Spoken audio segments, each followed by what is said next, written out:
Valedictorian Award is named in memory of Arch Bradshaw, who passed away prior to graduating from the Army and Navy Academy. It is presented to the graduating senior with the highest cumulative grade point average. This year's recipient is bound for the University of California, San Diego. It gives me great pleasure to introduce to you our 2013 class valedictorian, Faisal Ahmed.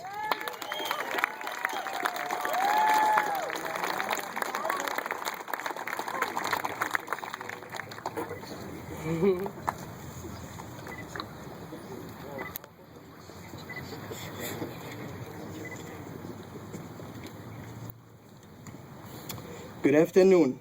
Welcome to the Army and Navy Academy's graduation ceremony. Parents, teachers, and especially my fellow cadets, it's an honor to address you all today. When I was given my instructions for writing this speech, I was told to begin with a few personal stories and some information about myself.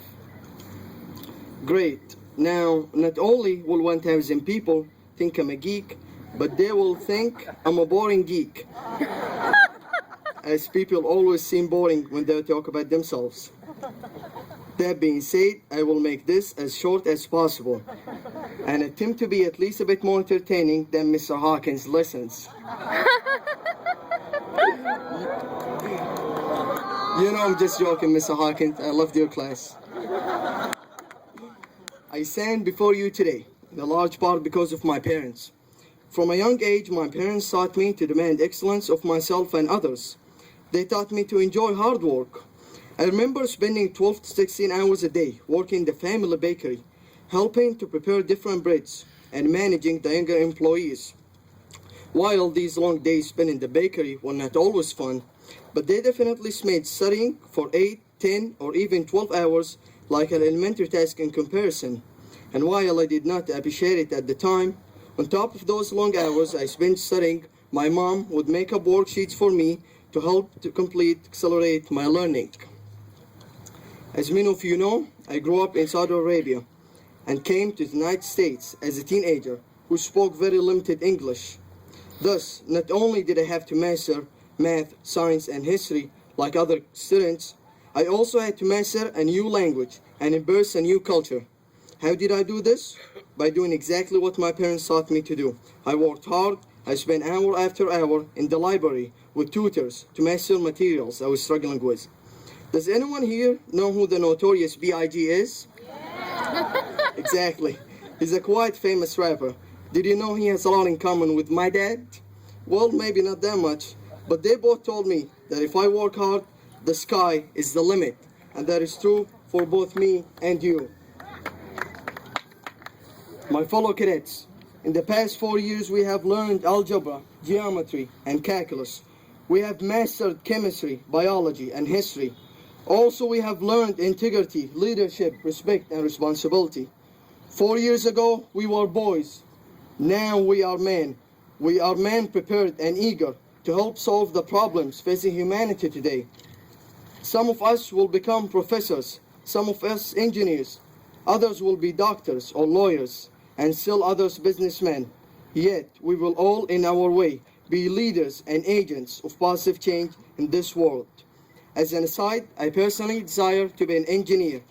But with these high cheekbones and my strong, dark, handsome features, I may postpone my career as an engineer to model for a few years. But once again, I digress. As we enter into the adult world and go to college, there will be many changes out there. There will be no first sergeants to wake us up. There will be no teachers or residential life officers checking on us to see if we did our homework. And there will actually be girls in our classes. In the real world, our actions will have very real consequences, and our success will depend completely on our own drive. We will face challenges and hardships far greater than any of those we have yet faced. But my fellow cadets, we are more prepared than any other high school graduate to face these challenges. My fellow cadets, no, not my fellow cadets, my brothers, let us always remember that we learned here. and be the man of integrity and compassion we were taught to be. If we do this, even the most difficult obstacles that we will face can and will be overcome. Almost done. According to popular culture, the Mayan calendar told us the world would end before we graduated. I'm here to tell you today that it's a good thing it did not. Not only because it will give us an opportunity to see Kobe and the Lakers win another NBA championship, LA, but because my classmates and I will make this world a more humane, fair, and peaceful place. We are determined and capable of leaving our mark on society, and will do so. We will make our parents, this school, and most importantly, each other proud.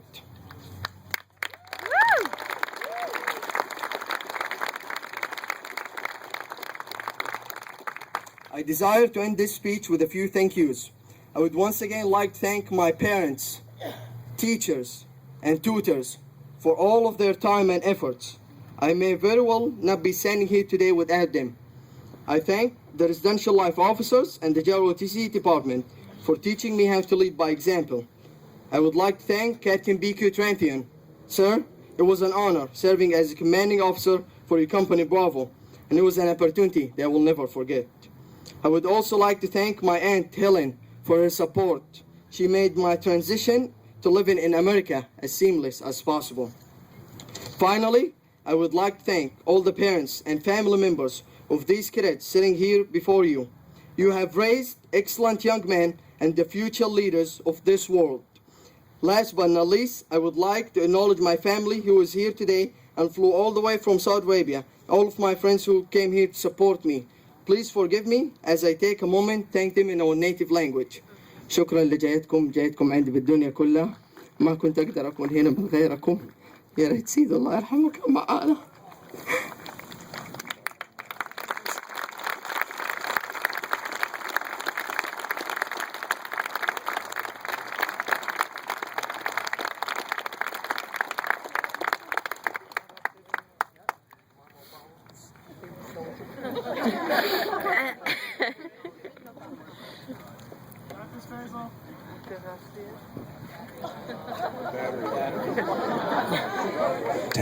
Testing. Don't cry on the ماما وبابا انت واحد روحي واحد حياتي ما اقدر اعيش من غيركم. Thank you and enjoy the rest of the ceremony and enjoy the celebration.